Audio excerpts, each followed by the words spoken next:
Ramji, who is a fatherly figure of our industry. Please welcome him once again.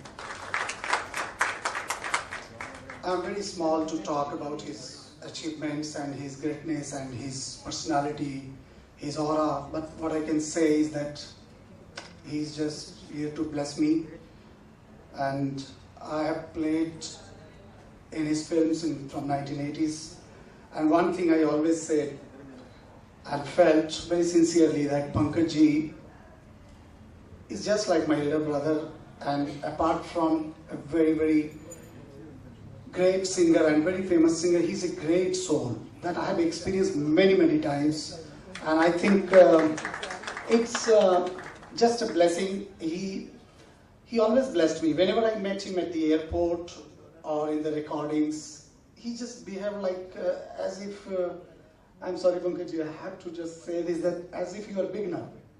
जैसे अभी शुरुआत की है उन्होंने, ऐसा उनका कैरेक्टर है. He is a backbone of my life, and that's a very, very important for any artist to. I think everyone needs one Durga Prasad in their life. That's the expression. If you have a Durga Prasad like a person in your life, then you have no problem, even if you don't get any concert for years. Well, I'll tell you something. जब हम बहुत शुरुआत में classical music या किसी भी music में करते हैं तो प्रोग्राम्स अगर आप बड़े घर से नहीं हैं तो बहुत मुश्किल से मिलते हैं, और मुश्किल से ही मिलते थे मुझे. मेरे पिताजी तो कोई फेमस म्यूजिशियन नहीं थे, वो डॉक्टर, बहुत बड़े पेंटर इंडिया के डॉक्टर भानु मजुमदार, और बहुत बड़े फिलोसोफर थे, मगर कोई ऐसा नहीं था कि जिससे मैं प्रमोट हो जाऊं. तो जो लोगों ने मुझे बहुत सहारा दिया वो भी लोग हैं, तो बहुत भावनात्मक क्षण मेरे सामने है. पहला नाम जो सामने बैठे हैं पंडित प्रभाकर कारेकर, वो कोई नहीं जानता था. मुझे उठा के दीनानाथ मंगेशकर समारोह में, आज से 25 साल हो गए होंगे दादा, बोले कि आप यहाँ में रहिए. गोवा में तभी दीनानाथ मंगेशकर समारोह में हृदयनाथ जी बैठे थे और लता जी के परिवार से कौन कौन, तो मुझे रागेश्वरी बजाने का मौका इन्होंने दिया था. फिर मुझे कॉन्सर्ट मिलने लगे. शेखर जी वो मेरे बड़े भाई की तरह, परिवार की तरह हैं, और वो तो महान कलाकार हैं, मगर हमारे लिए वो ज़्यादा बड़े भाई की तरह हैं. और वो हमारे लिए एक ऐसा प्रेरणा स्रोत रहे हैं कि जिसकी व्याख्या मैं नहीं कर सकता. हरदम बहुत प्यार दिया. उनके गानों में मैंने बजाया और कुछ फेमस एल्बम्स बजाए शेखर जी के साथ, पंकज जी के साथ. जिए तो जिए कैसे, आज हम याद कर रहे थे, बेनाब के मैंने सनी स्टूडियो में बजाया. और जो पहला मेरे लिए बड़ा राइटअप, कोई लिखते नहीं थे, कोई पीआर नहीं, कुछ नहीं, घर में बुला के, वो अमरेंद्र धनेश्वर जी, किसी भी नए कलाकार को बुला के उसके लिए बात करने वाले वो हैं. कोई उसके लिए उनको फर्क नहीं रखते, कोई को कितना फेमस क्या, कुछ नहीं. तो वो कलाकार हैं. जब हमको अरविंद पारिक जी के कॉन्सर्ट में राग देशी सुना तो बोले ये बड़ा मुश्किल राग है, इसको कैसे हैंडल. मैंने बोला दादा मैं वोकल सीखता था. तो अच्छा ठीक है, तुम्हारे लिए मुझे लिखना है. तो मुझे मालूम नहीं था अमरेंद्र धनेश्वर इतने बड़े राइटर हैं और खुद गायक हैं. अभी तो हमारा साथ में भी प्रोग्राम होता है कई जगह. तो ये बहुत बड़ी बात है और ये बहुत इमोशनल क्षण है. Thank you for coming, and I want to thank Pratham PR. There is a very young team, and first of all I was not convinced for this book. I said I am very small. ये book तो 70 पार करने के बाद होता है. तो बोले नहीं, अभी ये हमारी इच्छा है, क्योंकि बहुत इंटरेस्टिंग है आपका बचपन. कभी आप मंदिर गुरुद्वारे में बजाते थे, कभी आप प्रवचन करते थे, कविताएं भी लिखते हैं. तो ये आपका बड़ा ये थोड़ा अलग टाइप का जीवन है बचपन आपका. तो हम थोड़ा उसको कंपाइल करेंगे.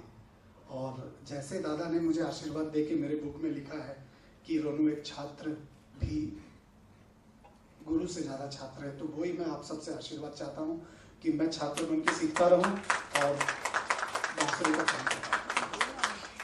Thank you so much, sir, for appreciating the efforts and sharing.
से देखते हैं, ये किस तरह से जर्नी है?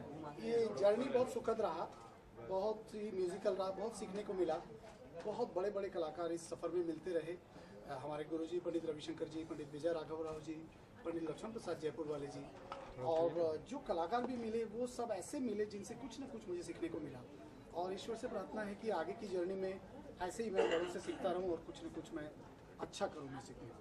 आप कुछ अपने बारे में बताइए। रोनू जी हमारे भारत के बहुत ही अहम बांसुरी वादक हैं।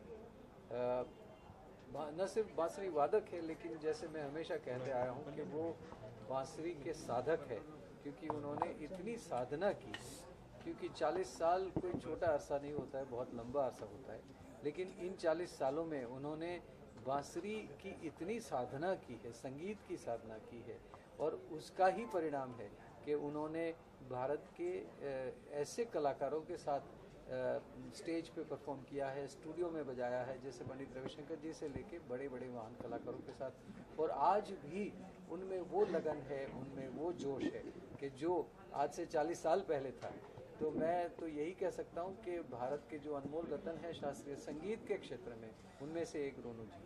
शांताराम जी, आप कुछ कहना चाहेंगे? देखिए, रोनू जी के बारे में कितने लोग तो कह रहे हैं, और इन्होंने जो 40 साल में जो अपनी बांसुरी बजा के सबको मंत्रमुग्ध किया है, और सबसे बड़ी बात यह है कि उनके 50 साल और उनके बांसुरी बजाने के 40 साल इकट्ठा हो रहे।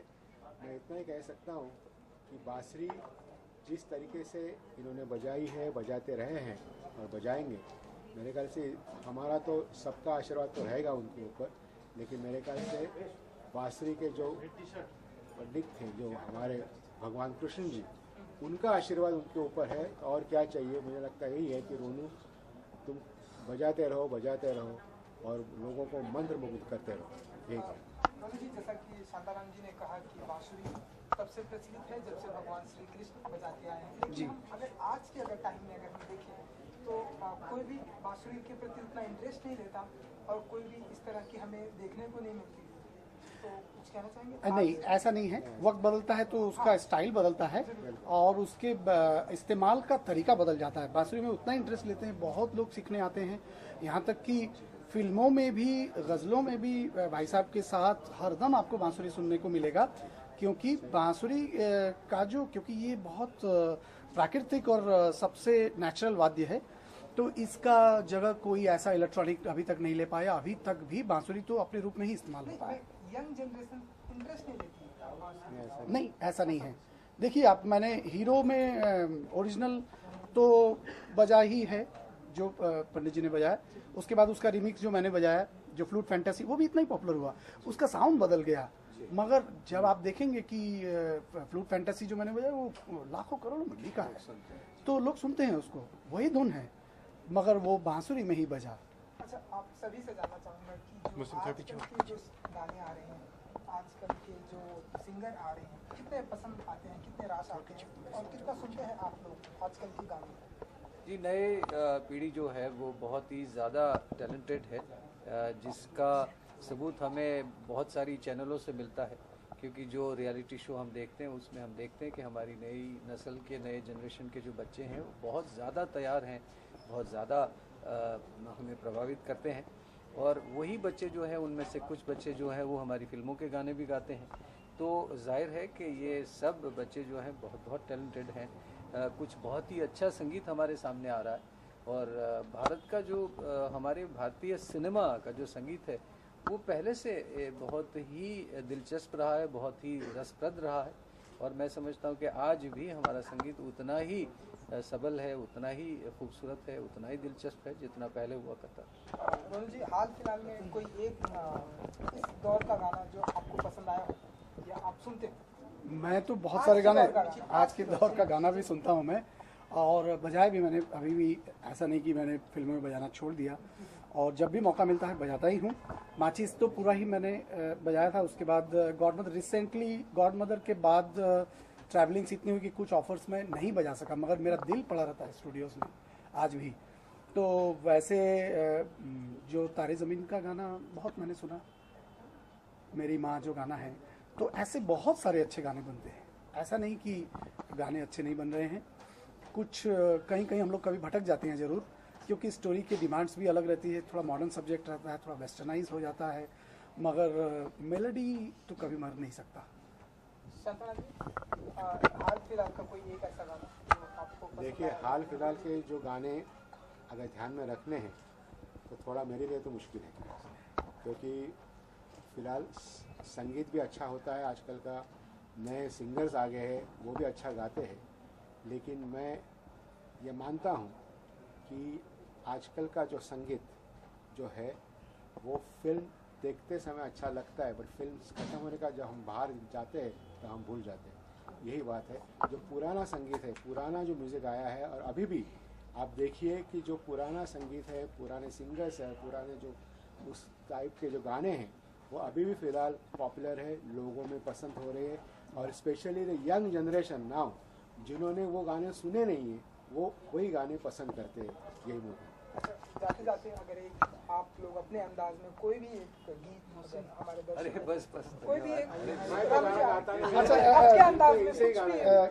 धन्यवाद। एक सबका मालूम नहीं मुझे, भैया के साथ मैंने एक बार का एक्सपीरियंस है कि एक आश्रम में ऐसे ही, क्योंकि वो बहुत स्पिरिचुअल भी आ गए थे, तो मैं, आप लोग अगर एक सेकंड दे तो मैं जी बिल्कुल, सफ़ेद दो में भैया गाते हैं, कोई भी नहीं तो चिल्लाए। मैं एक सेकंड में सफ़ेद दो की फ्लूट लाता हूँ, और मेरा जो इनका बहुत ही फेवरेट जो गाना जिसमें मैंने बजाया था, दीवारों से मिलकर रोना, हम एक लाइन आपको कौन चिल्लाना चाहेंगे?